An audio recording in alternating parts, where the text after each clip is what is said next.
تربیت اولاد قرآن و سنت کی روشنی میں بات کر لیں گے۔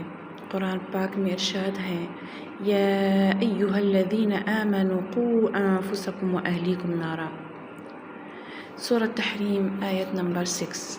ترجمہ یہ ہے اے ایمان والو اپنے آپ کو اور اپنے گھر والوں کو آگ سے بچاؤ، یعنی والدین کی ذمہ داری ہے کہ وہ اپنے اولاد کی دینی تربیت کریں۔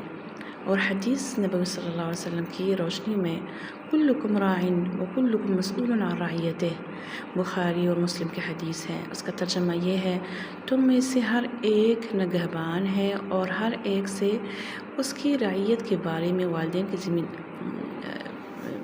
کی ذمہ داری یہ ہے بچوں کو نماز کی عادت ڈالیں، نرمی، محبت اور حکمت سے اخلاق سکھائیں، قرآن سے دوستی کروائیں، سنت نبی صلی اللہ علیہ وسلم پر عمل کی ترغیب دیں۔ یاد رکھیں آج کی تربیت کل کا روشن مستقبل ہے۔